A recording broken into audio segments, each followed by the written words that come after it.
உழு செய்தல்ங்கிற அந்த ஒரு கடமையை கொண்டு வந்து அதுலயும் அக்கம் பக்கத்தில் ஆட்கள் இருப்போம். பக்கத்தில் உள்ளவனுக்கு என்ன வரக்கூடாது, நம்மளால ஒரு அருவருப்பு வந்துடக்கூடாது. அதெல்லாம் கவனிச்சு என்ன செய்யுது இஸ்லாம், சுத்தத்தோட வா, ட்ரெஸ்ஸோட வான்னு சொல்லிடுது. ஒவ்வொரு தடவையும் நீ தொழுகைக்கு வரும் பொழுது கைகால் முகத்தை கழுவு, இப்படி எங்காவது சொல்லியிருக்கான்னு பாருங்க. எங்கேயாவது இது மாதிரி செஞ்சுட்டு தான் வழிபடணும் 5 தடவையும் எங்கேயுமே சொல்லப்படல. இது ஒரு விஷயத்தை நம்ம பார்க்கிறோம். அதே மாதிரி என்ன பண்றீங்க என்று கேட்டா, இந்த தொழுகையில் உள்ள இன்னும் சிறப்புகளை பார்க்கணும். தொழுகிறோம்ல, தொழுகையில் இந்த வரிசையா நிக்கிறமே, இஸ்லாத்துல வந்துங்க இன்னைக்கு வரைக்கும் தீண்டாமை இல்லாம இருக்குல்ல, ஜாதி ஏற்றதாலும் இல்லாம இருக்குதுல்ல. ஆனா நம்ம இஸ்லாத்தை முழுசா கடைபிடிக்கிறோமா? முழுசாவோட நம்ம கடைபிடிக்கல. நம்மகிட்ட எல்லா விதமான தவறுகள் நம்ம பண்றோம். அந்த ஏற்றத்தாழ்வு ஒழிக்கிற அளவு கூட நம்முடைய நடவடிக்கைகள் இல்லை. ஏழைப்பாளைகளை அரவணைக்கிறது, அந்த காலத்து மக்கள் வாரி வாரி கொடுத்த மாதிரி கொடுக்கிறது எல்லாம் குறைஞ்சு போய் தான் இருக்கிறது. ஆனாலும் கூட இவ்வளவு மோசமா நம்ம இஸ்லாத்தை கடைபிடிச்சும் கூட நம்மள்ட்ட அந்த தீண்டாம நுழைய முடியல. என்னென்னவோ நுழைஞ்சு போச்சு இந்த சமுதாயத்தில். வந்து இஸ்லாம் சொல்லாத பல விஷயங்கள் உள்ள நுழைஞ்சு போச்சா இல்லையா? சிறுக்கு கூட நுழைஞ்சு போச்சு. அப்ப இறைவனை 5 தடவை வழிபட வேண்டியது தேவையான சார்ஜ் ஏற்றுவதோட அதனுடைய ஒழுங்குகளை சொல்லி சுத்தமாக சொல்லுதா? அடுத்து என்னன்னு கேட்டா, இந்த வரிசையா நிக்க வைக்கிறது பத்தியா நம்மள, அதனாலதான் சிறுக்கெல்லாம் கூட பிதத்துகள்லாம் நுழைந்த இந்த சமுதாயத்தில் தீண்டாம நுழைய முடியல. ஏன்? வரிசையா தொழுகையில சப்பா நம்ம நிக்கும் பொழுது நம்ம பக்கத்துல என்ன இருப்பாரு, நேற்று இஸ்லாத்துல வந்தவர் நிப்பார். அவர் யாராக இருப்பாரு? நேற்று வரைக்கும் தாழ்த்தப்பட்டவராக இழிவு செய்யப்பட்டவராக கருதப்பட்டிருப்பார். இன்னைக்கு நம்ம பக்கத்துல வந்து நிப்பார். நிக்கும் பொழுது ஒரு தடவை நிக்கிறான்னு வைங்க, மாசத்துல ஒரு கதை நிக்கிறான்னு வைங்க, நம்ம என்ன செய்வோம்? யாரு நம்ம யாரு, இவன் யாரு, இவன் கிட்ட நம்ம நிக்கலாமா அப்படிங்கிற ஒரு நினைப்பு வந்து நம்மள வந்து என்ன செய்யும், தேர்ந்தெடுத்து நிக்க சொல்லும். நிக்கும் பொழுது தேர்ந்தெடுத்து நிக்க சொல்லும். எப்ப? மாசத்துல ஒரு இப்படி நிப்பாட்டி காட்டணும்னா. இஸ்லாம் என்ன பண்ணுதுன்னு கேட்டா, தினம் 5 தடவை நிப்பாட்டி காட்டுதுன்னு வைங்க. முதல் நாள் நிக்கும் போது ஒரு மாதிரியா இருக்கும், இவன் நம்ம வசந்த ஆள்ல, இவன் மட்டும் இல்ல இவனோட அப்படின்னு. 2வது நாளைக்கு 2வது வக்துல 95% போகும். 3வது நேரத்தில் என்ன செய்யும், 90% போகும். அப்புறம் 50, 40, 20, 10, 5 ஆகி அதுக்கப்புறம் என்னவாயிரும், அப்புறம் 50, 40, 20, 10, 5 ஆகி அதுக்கப்புறம் என்னவாயிரும், பக்கத்துல நிக்கிறவன் யாருன்னு கவனிக்கவே மாட்டோம். அப்படி கவனிக்காம எப்ப போவோம் என்று கேட்டால், எந்த காரியத்தை அதிகமாக நீங்கள் செய்கிறீர்களோ அதுல நீங்கள் கவனிக்க மாட்டீங்க. இது ஒரு சைக்காலஜி. எந்த காரியத்தை எப்பவாவது செய்கிறீர்களோ அதை கூடுதலா கவனிப்பீங்க.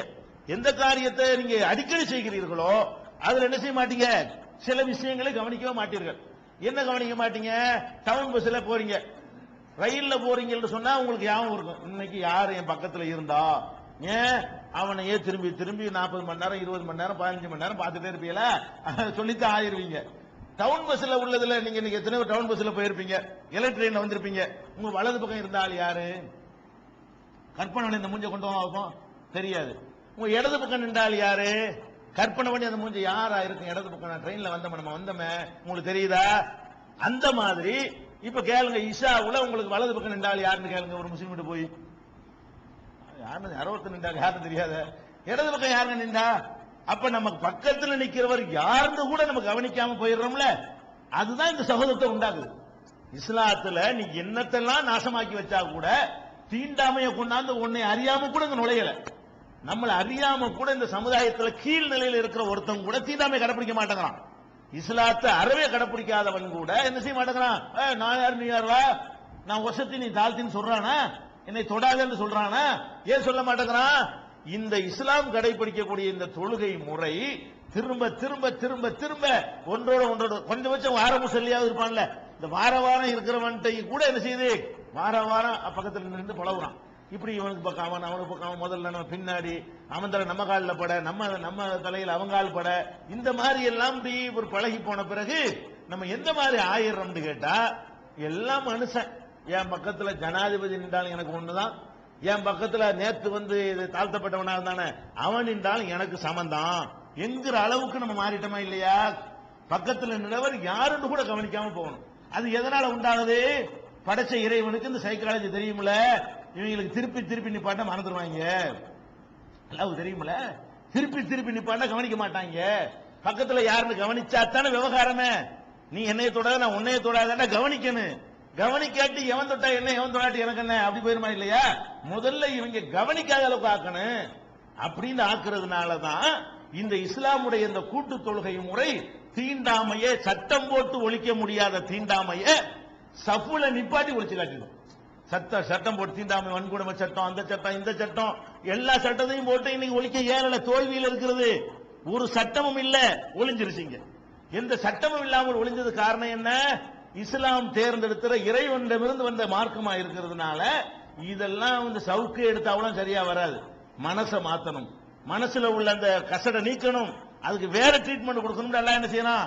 ட்ரீட்மெண்ட்டே உலகம் கொடுக்கிற ட்ரீட்மெண்ட்டே மாத்தி வேற ட்ரீட்மெண்ட் தரணும். அல்ல நம்மளை கிளீன் ஆக்கிடுச்சு. எந்த அளவுக்கு ஆயிடுச்சு? நம்ம யாருன்னு நமக்கு அளவுக்கு ஆயிடுச்சு. நம்ம கவனிச்சா தானே அவனை பத்தி கேட்போம். அப்புறம் நம்மளை பத்தி ஒரு நினைப்பு, நம்ம யாரு, நம்ம அந்த ஜாதியில உள்ள ஆளாக்கும் அப்படின்னு நினைப்பலாம். எப்ப வரேன்? அடுத்தவனை நீ எப்ப கவனிக்க ஆரம்பிக்கிறீங்க அப்பதான் உனக்கும் அது வரேன். எல்லாம் வந்தால் தானே. இங்க இருக்கிற எல்லாரும் ஒரு தலைமுறைக்கு முந்தி, 2 தலைமுறைக்கு முந்தி வந்தீங்க. எங்க இருந்து வந்தீங்கன்னு உங்களுக்கு தெரியுமா? தெரியாது. உங்க தாத்தா எந்த சாதியா இருந்திருப்பாரு? தெரியாது.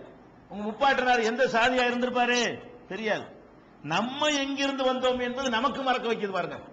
நம்முடைய சாதி என்ன என்பதை நாமளே மறந்து விட்டோம். யார் எந்த முஸ்லீமுக்கும் தெரியாது. யாருக்கு தெரியும்? இப்ப இஸ்லாத்துக்கு வந்திருப்பாரு, இவருக்கு மட்டும்தான் தெரியும் நம்ம இன்ன சாதியில இருந்து வந்தோம். இவர் பிள்ளைக்கு தெரியாது.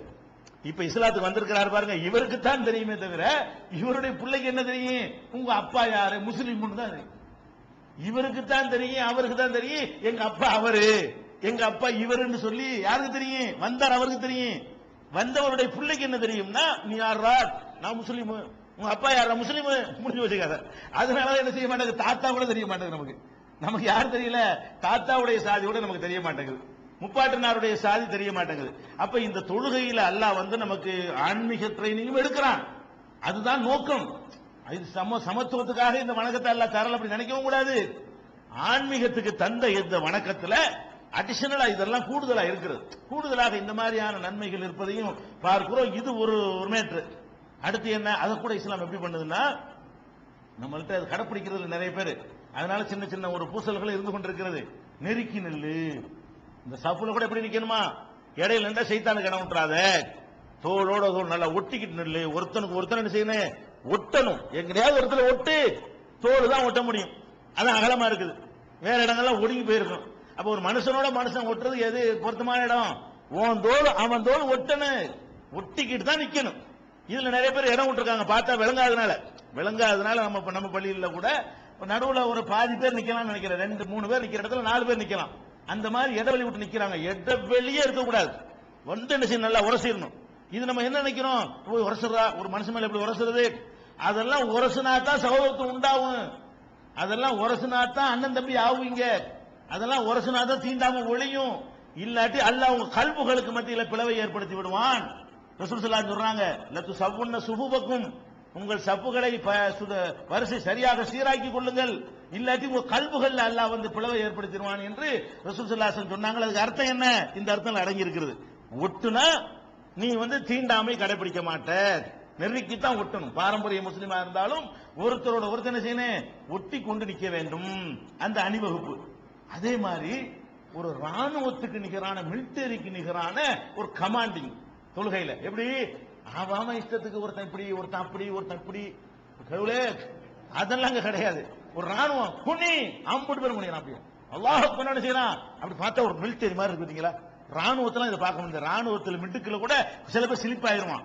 இங்க சிலிப் ஆகுறது கிடையாது. எப்படி? அல்லாஹ் அக்பர் பாரு அப்படியே குனிறான் எல்லாரும். அப்படி பார்த்தா ஹரம் ஷரீஃப்ல லட்சக்கணக்கான மக்கள் நிக்கிறத அப்படி டிவியில எடுத்து பார்க்கும் பொழுது நமக்கு புல்லரிக்குது. என்னடா இது? அல்லாஹ் அக்பர் அப்படியே ஒரே மாதிரி போயிடும். ஒரு ராணுவ கட்டுப்பாடுல எப்படி இருக்குமோ அந்த கட்டுப்பாடெல்லாம் இதெல்லாம் எதுல இருக்குது? தொழுகைங்கிறது வணக்கத்தோட நமக்கு ஆன்மீக பயிற்சி தருவதோட வெளியில இருந்து பார்க்கிறவனுக்கு எப்படி தெரியுது? என்ன ஒரு சிஸ்டமேட்டிக், என்ன ஒரு ஒழுங்கு, என்ன ஒரு அமைப்பு பார்க்கிற அளவுக்கு நல்லா இருக்கா இல்லையா? இப்படி எங்காவது பார்க்க இயலுமா? ஒரு வழிபாட்டு தளத்துக்குள்ள நுழைஞ்சுக்கிட்டு ஒரு ராணுவத்தினுடைய கட்டுப்பாடை பார்க்க இயலுமா? ஒரு சொல்லுக்கு அவ்வளவு பேரும் கட்டுப்பட்டு நடக்கிற ஒரு காட்சியை பார்க்க இயலுமா? அந்த மாதிரியான அந்த சிஸ்டமேட்டிக் நம்ம பார்த்து என்ன செய்யணும்? ஒரு ஆச்சரியப்படத்தக்க வகை எல்லாம் ஒரே திசையை நோக்கி, எல்லாம் ஒரே பக்கம். அது ஒரே பக்கம் கூட இல்ல, திசையை நோக்குனா கூட அதுல குழப்பமாய் போயிடும். ஏன்? திசைன்னு சொல்லும் பொழுது இப்ப கிழக்க எல்லாரும் உலகம் பூரா கிழக்க நோக்கு அப்படின்னு சொன்னா அதை மேலே இருந்து பார்த்தோன்னு வைங்களேன், அதுல ஒரு ரவுண்டு கிடைக்காது. இஸ்லாம் சொல்லக்கூடிய மாதிரி நம்ம பார்த்தோம்னு சொன்னா அதுல ஒரு ரவுண்டு கிடைக்குது பாத்தீங்களா? உலகத்துல எப்படி நம்ம எல்லாம் தொழுகிறோம்? இது காபத்துள்ள ஆலயம். காபாவுக்கு இந்த பக்கமும் மக்கள் நாடுகள் இருக்கிறது, காபாவுக்கு இந்த பக்கமும் நாடுகள் இருக்கிறது, காபத்துல்லாவுக்கு இந்த பக்கமும் நாடுகள் இருக்கிறது, காபத்துல்லாவுக்கு இந்த பக்கமும் நாடுகள் இருக்கிறது.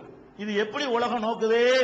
இந்த பக்கம் உள்ளவர்கள்லாம் இப்படி பாக்குறீங்க, இத பாக்குறீங்க. நான் வந்து இப்படிதான் பார்க்கணும், உங்களுக்கு காட்ட மாட்டேன். நான் எப்படி பார்க்கணும்? நானும் இதை தானே பார்க்கணும். நானும் இதை பார்க்கணும் போது நீங்கள் நான் என்ன செய்யறோம்? ரவுண்ட்ல நிக்கணும். அப்படி இந்த பக்கம் உள்ளவன் இந்த பக்கம்